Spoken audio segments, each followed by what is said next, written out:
Welcome. I'm Antar, and I want to tell you about the night that I heard Jimi Hendrix Experience at the Fillmore Auditorium in San Francisco in 1968. 1968, I was probably maybe 18, 19, I can't remember. Let's see. So I went to the Fillmore. I think it must have been daylight savings time because everything was light. And I went to the front door and there wasn't a line. And I just went right in the door and I bought a ticket. $4. $4 for a ticket to see Jimi Hendrix Experience. And they gave me a free poster. And no reservations. You just buy a ticket and go in there. And so I went in and I found my way upstairs to the balcony. And I sat front row, middle balcony. $4. Free poster. And the Fillmore was packed. I mean, it was really packed. There must have been 350 people there.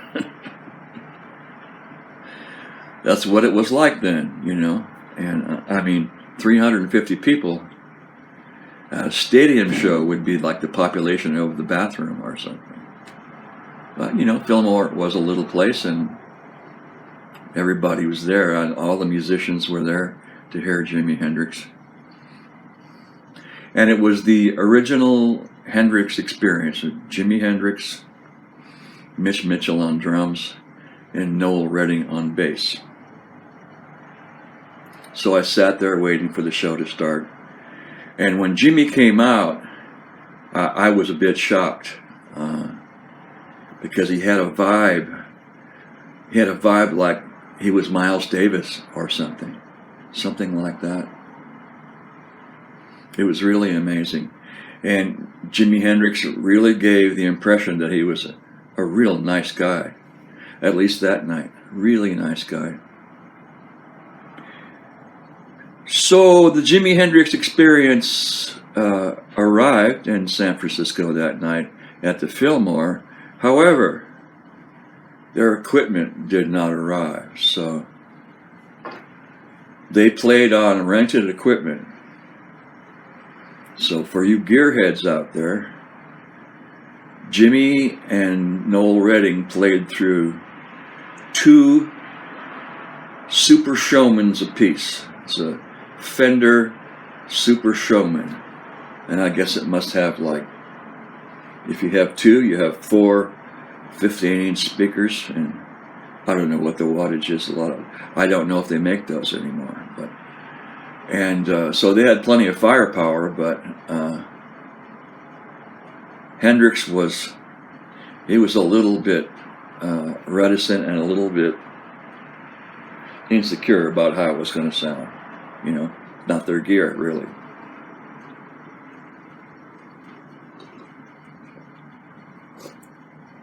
So it was beautiful in the Fillmore, a little, very intimate space, and he came across as really a nice person and spoke to the audience a lot. And my impression of him as a man was that he was really nice. My impression of him as a musician was that he was heads and shoulders above anybody else I'd heard in his musicianship, except for Eric Clapton and some of the jazz artists that I'd heard in my life before. So he really was. He seemed like a cut above. He had a vibe like a cut above. It was a real treat to see Jimi Hendrix. And, you know, this is 1968. It wasn't like it is now. We had no idea that this music, you know, this kind of new rock music that was happening then was already a few years old, and it was making big inroads into mainstream and everything, but not like now. Not like now. The rock music industry was not the establishment that it is now. The country was going through a whole transformation in the 20th century. And until about mid-century, 1955, in popular culture was what you could call adult culture. Frank Sinatra, and Rosemary Clooney, and the actors Marilyn and Elizabeth Taylor and Rock Hudson, and even some of those people were pretty young.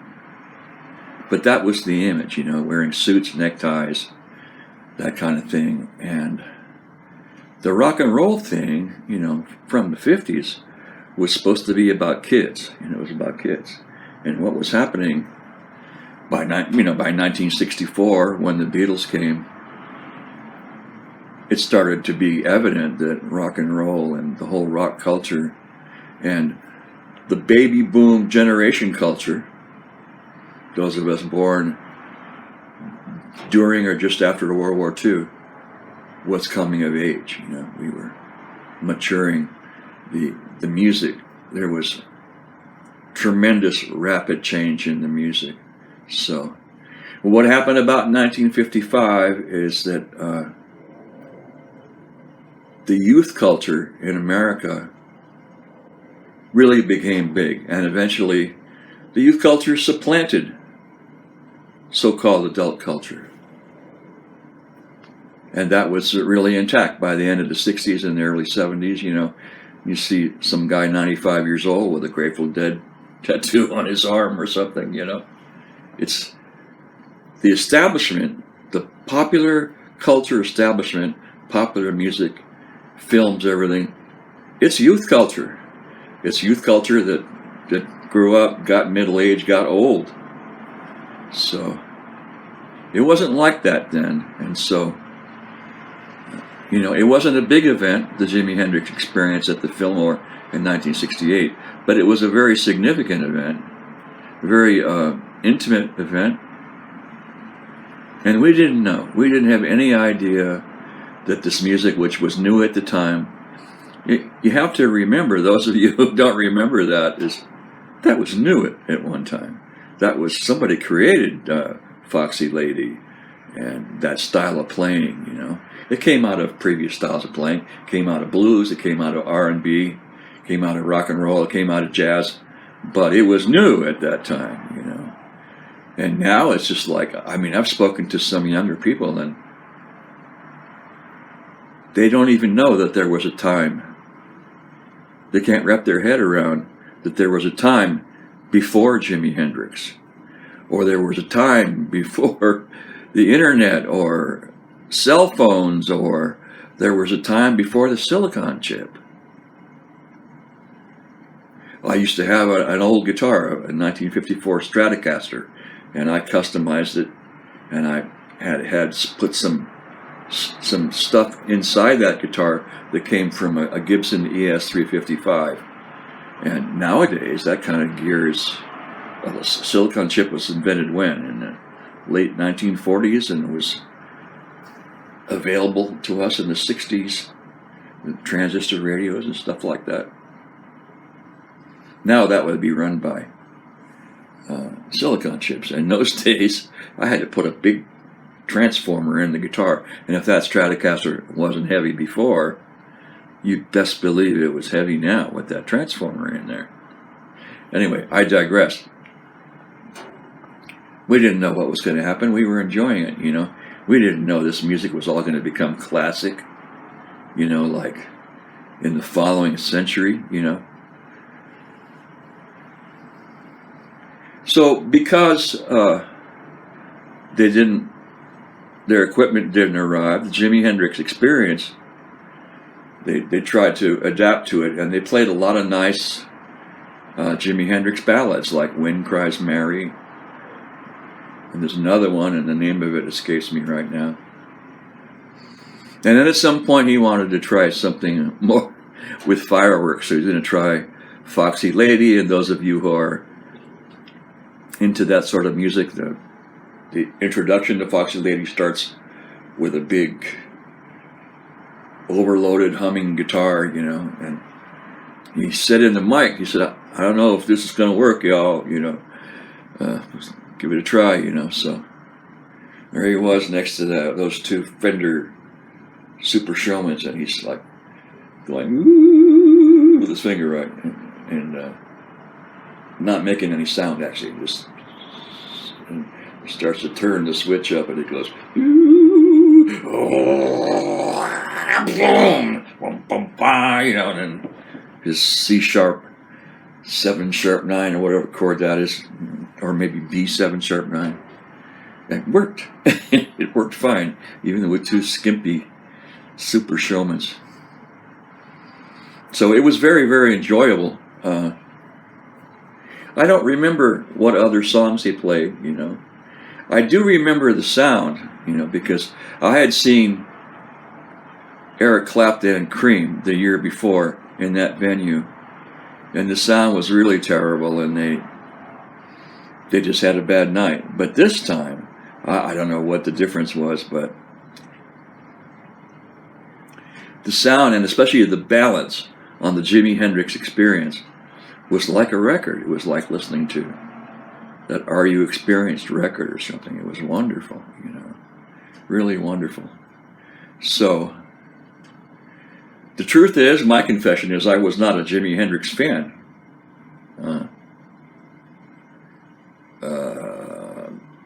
I went that night because there were some other acts on the bill.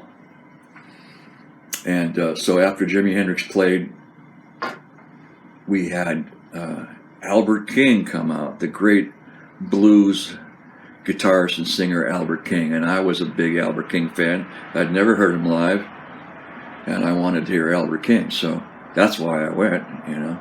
I wasn't a fan of Hendrix. In those days, the Jimi Hendrix Experience and Cream, at least in San Francisco, they were lumped together, and we called them power trios. That was the deal. And you know, it was considered heavy. It's like maybe even the seedlings of heavy metal. But I liked Albert King. That was plenty heavy for me.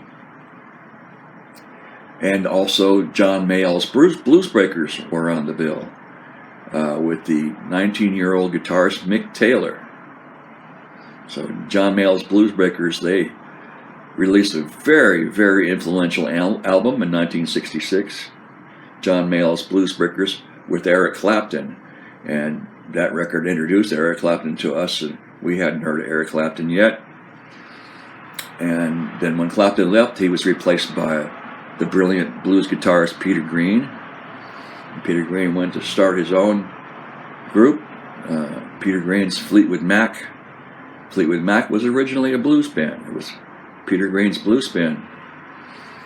Now, I don't think he'd like me to say that, because he thought of it as a band and he wanted to be a band member, not, you know. And the record company tried to call it Peter Green's Fleetwood Mac, their first album, and he insisted, and so they called it Fleetwood Mac. It's very different from what we think of Fleetwood Mac now, with Stevie Nicks and Lindsey Buckingham.